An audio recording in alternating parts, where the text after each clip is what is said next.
Well, there were a number of comics that were just kind of meh for me this week, but oh my gosh, Green Lantern blew me away.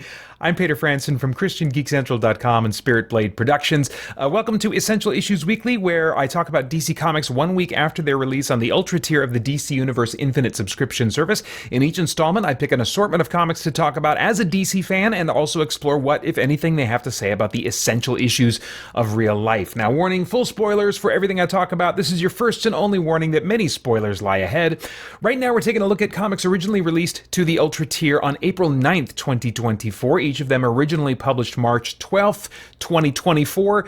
First up, I'm just going to make brief comments about most of these without really getting into the books themselves in detail. But Suicide Squad Dream Team #1, the heading at the top says Countdown to Absolute Power. This seems to be the lead-in to the big story. It looks like there's going to be a big crossover coming with Amanda Waller kind of taking control in a major way of the goings-on in the DC universe and what's going on with superheroes and stuff. And so this seems to be kind of a setup for that, and that's really mostly what I appreciated it for. It's seemingly about the Suicide Squad without any kind of major things going on. I think it's going to be by the end of the fourth and final issue of this miniseries that we'll really see, okay, what really is the big deal going on here and how is this going to lead into the Absolute Power story.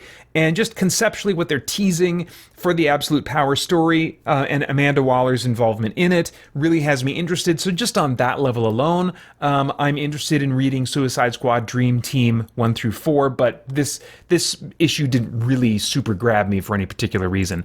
Sinister Sons #2, this was written by Peter Tomasi, and I really enjoyed his work writing the relationship dynamic between Bruce Wayne and Damian Wayne, and I was hoping maybe some of that would carry over, because it felt like he was writing this relationship between father and son, dysfunctional though it was, in a really moving way to me, in a way that connected with me in a way that I didn't see coming.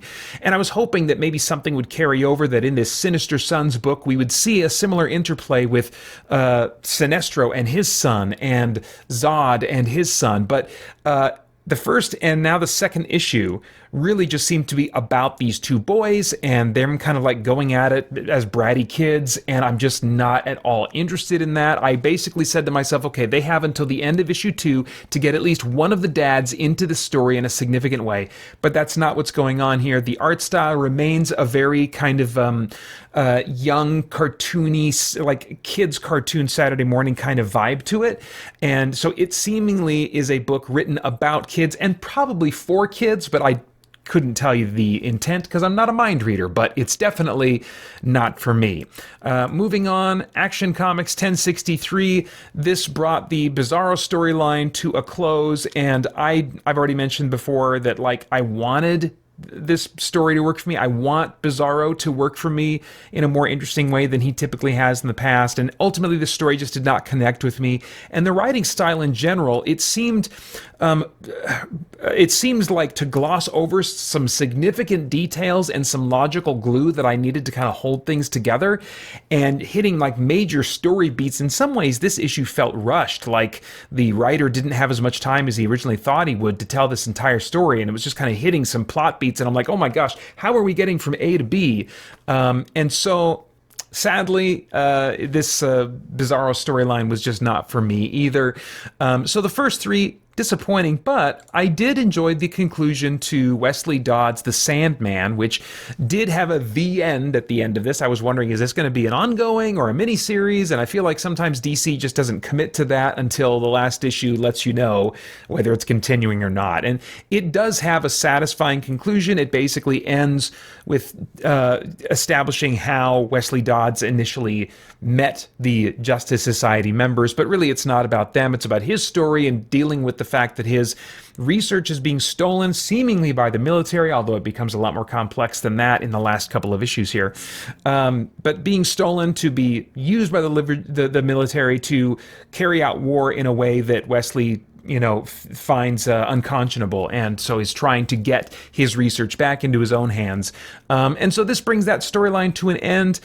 Ultimately, I didn't feel like this was super compelling. I would have liked this 6-issue run to be an introduction into more of the personality and core and psychology of Wesley Dodds, the Sandman. There was a series a long time ago called Sandman Mystery Theater, and this actually makes me want to go back and revisit that. That was a period piece series about Wesley Dodds during the 30s and 40s, and I can't remember. I don't think it got into like his head maybe as much as I would typically like, but I did feel like it was more gritty and ground level, and I think that's kind of where maybe I would want to go with most period pieces. Well, not necessarily period pieces, but period piece heroes that are also tech-based and not like they have superpowers and stuff like that. So I think I was just ultimately wanting something a little bit different from this than I got in the end. Although it was still worth revisiting this character. I'm still wondering though, we had the zombie of Wesley Dodds resurrected in, what was that crossover? Not too long ago, there was a crossover that kind of brought a zombie version of him back from the dead and then put him to rest at the end of the story. And then not long after that, we got Wesley Dodds, the Sandman. So I'm wondering if this was an intended attempt at trying to bring him back and it just didn't sell, or if this is yet another kind of piece that's being put into place to bring him back, maybe in the pages of Justice Society. I don't know. So I think the main thing that it did for me was reacquaint me, remind me the basic premise of who Wesley Dodds is, what his shtick is as a crime fighter and a masked vigilante and stuff, and then hopefully we'll see something more done with him or perhaps his legacy in the pages of JSA not too long from now. But let me now talk about the comic that just blew me away this week, and that's Green Lantern #9. Now, there was a backup story featuring Jessica Cruz, which reveals at the end that she is trying to go undercover with the United Planet's head honcho to try and see if she can undermine that guy's efforts of like ruling the Lantern Corps and maybe the universe or the galaxy in a very unethical way. There's just bad goings on, and there's lots of stuff with both Hal and these backup stories with trying to get to the bottom of what's going on. And basically, I think they're going to be aiming for a restoration of the Green Lantern Corps and its organizational and authority structure. I think that's probably where things are heading eventually. That story hasn't really been grabbing me very much, but the stuff focused on Hal, written by Jeremy Adams, certainly has been much more engaging for me. If you've been following this book, then you might remember that Hal created his own Green Lantern ring basically from the battery of a manhunter, but his ring would not allow him to leave Earth's orbit or even get into space in actual orbit with Earth. And so this issue is the big game changer where he is finally able to go into space. The reason for that is that he gets to the bottom of where his ring's power is coming from. And he started getting a sense that it was maybe connected to this thing called the green, which is like the collective consciousness or whatever of plant life. It's one of those kind of DC Universe things like I'm not really into compared to other things that DC does. But I was a little worried. I was like, oh no, this seems like a lame connection. Is the green somehow powering his ring? I don't really want a plant-powered Green Lantern going forward, but that's not what it is. In fact, the green was just guarding the existence of a hidden Owen battery. And when I say Owen battery, I mean like the giant battery on Oa that powers all of the Green Lantern rings. We find out in this issue that the Guardians had hidden one of these on Earth so that the Lanterns of Earth could function as sort of a backup core, a core, as it were, in case something happened and the Green Lantern Corps at large was compromised. They saw the Green Lanterns of Earth as being a significant source of hope for some kind of a contingency like this. Why is that? And thematically, this is the point that I would bring out of this issue, because this is very interesting. It's explained that the Guardians picked humans, the Earth Lanterns, which this is also kind of an explanation for why there tends to be more Green Lanterns from Earth than elsewhere. Of course, as readers on a meta level, we know they're writing it that way because we are humans and we'd like to read about humans, But this is kind of a way of explaining that, which I think is kind of interesting. They picked humans, the Earth Lanterns, because they have an innate inability to follow orders. Quote, an excess of will, he said, meaning the Guardian that explained this. It makes you guys well suited for survival. That's really interesting. That's a pretty positive spin on the idea of being not able to follow orders. I think that in general, entertainment and comic books as well, of course, celebrate the idea of being independent. And when humans go to, like, I remember in Farscape that one thing that they said was different of humans that they noticed in John Crichton was just that he never gave up, that humans never give up. They have this will to persevere. That is kind of something that is celebrated very often in geek fiction. Sorry, I got called away for a minute and I lost my train of thought. So, yeah, that's a pretty positive spin on basically not following orders. And I think that another way that we could describe this is our tendency to be disobedient. Obedience in general is an ugly word for a lot of people. It's a nasty word. We don't like to be told that we need to obey.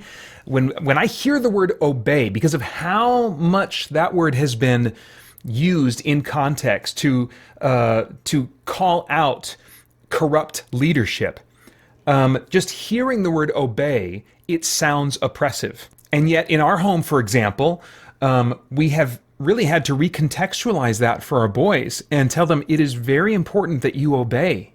Obedience is really important. And with conveying that to them, we've also worked as hard as we can to make sure they see our love and that we are worth trusting, and that it's right to obey their parents. But what we tend to do is justify a disinterest in obedience, a lack of obedience. We tend to justify it by in some way pointing a finger at the authority that's telling us to obey. Now, in the case of human authorities, there can sometimes be corruption. Sometimes, again, we point the finger and there's really not corruption going on there. We really just should be obeying. But there are times, because we're flawed and human and sometimes corrupt, there are times when obedience, the call to obedience, is misused. But that's being labeled here as a strength. And so I think it's just worth calling out and saying, like, okay, well, it depends on, who we're being called to obey, what law we're being, what moral standard, what directive we're being called to obey. There are times, there are situations where we need to obey even when we don't completely agree or see the reasoning of what we're being told to do. I mean, imagine how dysfunctional our military and police forces, our firefighters, our hospitals would be if every time someone was told to do something, they said, okay, whoa, wait a minute, why? Are we sure that's the best way to do it? That would be a disaster. And similarly, even though God invites our reasoning with Him and questioning and learning from Him, there are certainly going to be times, just by nature of Him being infinite and us being finite, when we are going to be called upon to obey, even when we don't understand every fine detail and reason. And that's why it's so important to trust the character of the one who is giving out the directives, giving out the orders. So all that to say, I'm wondering if at some point in this run with Jeremy Adams, who it's been interesting to read his writing. I have no idea if he's a Christian, but there's been some things in his writing that have suggested to me, I wonder if this guy was at least influenced by Christian culture. Maybe he grew up in the church, whether he's a Christian now or not, I don't know. But there's things in his writing that have made me wonder philosophically where he's coming from. And this is the first time to see something in his writing that would really significantly not line up with, I think, Christian teaching. It's very subtle, and I'm making too big of a deal out of it, but it's just this fine point of like, is this a good thing, our innate inability to follow orders? Well, scripturally speaking, that's what got humanity in a lot of trouble right at the beginning. Will there be another side of this coin, this inability to follow orders, that will come out in this story at some point to point out, you know what? Sometimes it works as a strength, but other times it really works against us. It'll be very interesting to see if this idea, briefly touched on here, will be touched on again from a different perspective somewhere down the line. But that's not what blew me away. What blew me away was that Hal Jordan interacts with Tom Kalmaku, who is an old mechanic of his that is privy to his identity as Green Lantern, used to be like a major not sidekick, but like a supporting cast character in Green Lantern, but hasn't been for years. They bring him in and out of various things. They've tried to do various things with him over the years. And I can't believe what they referenced here that they once did with Tom Kalmaku. He starts talking about, like, I had this dream one night. It felt like something I had seen before, maybe in another lifetime. I don't know. This guardian told me many things, but the most important was that I was needed, chosen. And I was like, this sounds familiar. It reminds me of a story, a really, I thought was a bad crossover event in the 80s that I didn't read in the 80s, but like when I was in college and really getting into DC seriously and had a part-time job for the first time so I could like waste money on comics in large amounts, I went and picked up this story, and the crossover event was called Millennium. And I can't believe they referenced that here. That Tom Kalmaku, along with a number of other characters, was chosen as these new Guardians. They were going to be the replacement for the Owen Guardians or something. It was a weird assortment of characters that were supposed to like be really prominent going forward in the DC universe, and then nothing happened. I think they probably tried some things and did a few things here and there, but the idea did not take off.